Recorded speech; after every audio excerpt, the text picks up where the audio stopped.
मैंने कहा, मुझे एक पत्रकार ने पूछा, प्रधानमंत्री जी कह रहे हैं एमएसपी था, है और रहेगा, आपको यकीन क्यों नहीं होता?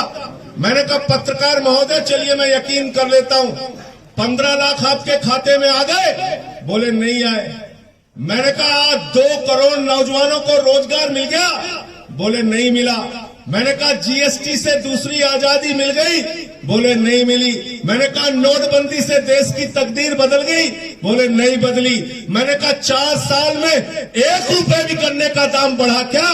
बोले नहीं बढ़ा। मैंने कहा, स्वामीनाथन आयोग की रिपोर्ट C2 प्लस 50% लागू हो गया क्या? बोले नहीं लागू हुआ। मैंने कहा, फिर बताओ ऐसे झूठ पर हम भरोसा कैसे करें?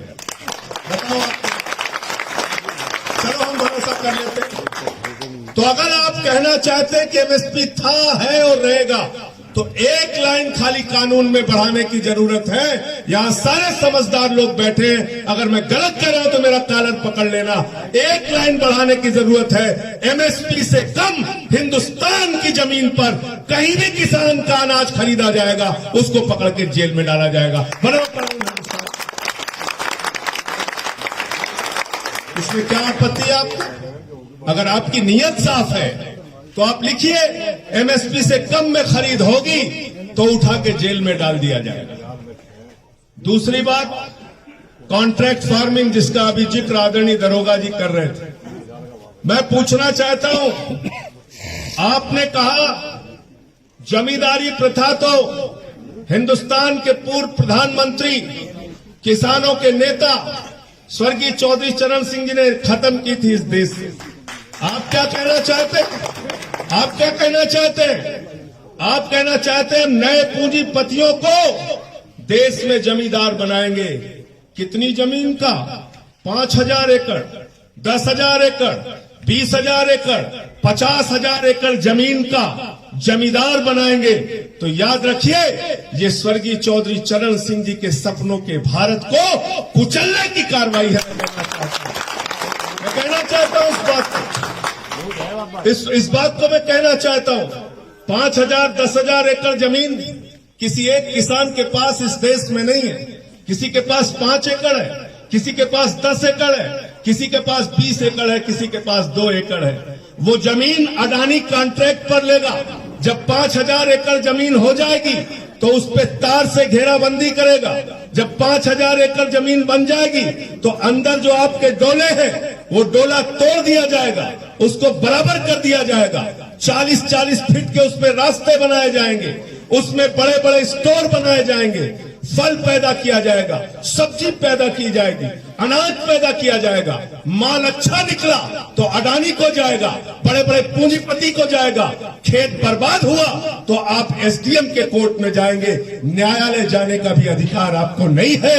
ये कानून है। अगर ऐसा कानून है तो ये धरती माता को बेचने का कानून है। इसका मरते दम तक विरोध करूंगा। मैं आपसे कहना चाहता हूं,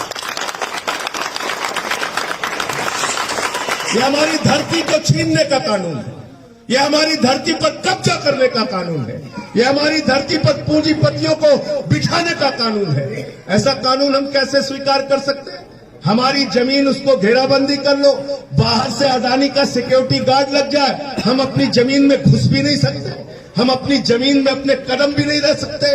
तो इसलिए मैं कहना चाहता हूं, आज जो किसान आंदोलन चल रहा है वो इन्हीं कानूनों के खिलाफ चल रहा है। अनलिमिटेड स्टोरेज, असीमित भंडारण की छूट हिंदू धर्म में कहा गया, इस्लाम धर्म में कहा गया, सिख धर्म में कहा गया, ईसाई धर्म में कहा गया, हर धर्म में कहा गया। अगर समाज में लोग भूखे हैं तो अनाज कभी भंडार करके अपने घर में मत रखना। जमाखोरी पाप है, लेकिन उस पाप को पुण्य करने का काम इस सरकार ने किया। असीमित भंडारण की छूट, यानी सस्ते में आपसे गेहूं खरीदा जाएगा, सस्ते में आपसे चावल खरीदा जाएगा, सस्ते में आपसे फल और सब्जियां खरीदी जाएंगी, उसको बड़े बड़े भंडारों में रखा जाएगा। जब बाजार में उसकी कमी हो जाएगी तो महंगे दामों में आपको बेचा जाएगा। जमाखोरी को, कालाबाजारी को, महंगाई को हिंदुस्तान की सरकार ने लीगलाइज कर दिया है, वैधता प्रदान कर दिया है। बताओ, इस कानून का विरोध होना चाहिए कि नहीं होना चाहिए? और 90 दिन से देश का किसान सड़क पर, उस किसान के साथ आप क्या कर रहे हैं? पहले पानी की बौछारें कर रहे हो, फिर लाठियों से पिटवा रहे हो, फिर आंसू गैस के गोले छोड़ रहे हो, फिर उनको खालिस्तानी कह रहे हो। अरे किसको खालिस्तानी कह रहे हो? शहीद आजम भगत सिंह के वंशजों को आप खालिस्तानी कह रहे हैं? जिन्होंने जलियांवाला बाग कांड में अपने प्राणों की आहुति दी, वो खालिस्तानी नहीं, हिंदुस्तान के किसान हैं। उनकी बात को 1000 बार तुमको सुनना पड़ेगा। अब जब राकेश टिकैत जी का आंदोलन चल रहा था गाजीपुर बॉर्डर, वहां पे घेराबंदी करा ली 28 तारीख, हमला करने की तैयारी थी। चौधरी अजीत सिंह जी ने बात किया, दिल्ली के मुख्यमंत्री ने बात किया, रात में 2 बजे पानी का इंतजाम, शौचालय का इंतजाम किसानों के हक में दिल्ली की सरकार जो कर सकती थी वो हमने किया, और हम आगे भी खड़े रहेंगे। और मैं कहना चाहता हूं, मैं बहुत खुले तौर पे आपके बीच में कहना चाहता हूं, चुनाव आए तो एक वोट मत देना, ये मैं आपसे कह के जा रहा हूं। लेकिन आपकी लड़ाई लड़ता रहूंगा, ये भी दोबारा कह के जा रहा हूं। वोट के लिए नहीं आया, वोट आप जिसकी मर्जी आए देना, लेकिन ये कानून आपके खिलाफ है। इसको गर्दन काटने तक अगर मुझसे पूछा जाएगा तो मैं बोलूंगा, और मेरे खिलाफ जो भी आप बात करना चाहते हैं, आइए सामने बात कीजिए।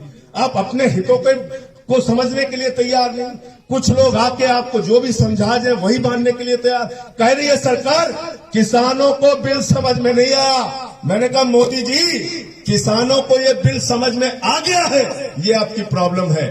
बगड़ैल बिगड़ैल बिल की, बगड़ैल बिगड़ैल बैल की नाक में नकेल डालने वाले किसान को मूर्ख मत समझना। उसको ये बिल समझ में आ गया है कि ये बिल उनके खिलाफ है, और जब तक ये तीनों काला कानून वापस नहीं होता तब तक हमारी लड़ाई, हमारी जंग किसानों के साथ मिलकर जारी रहेगी।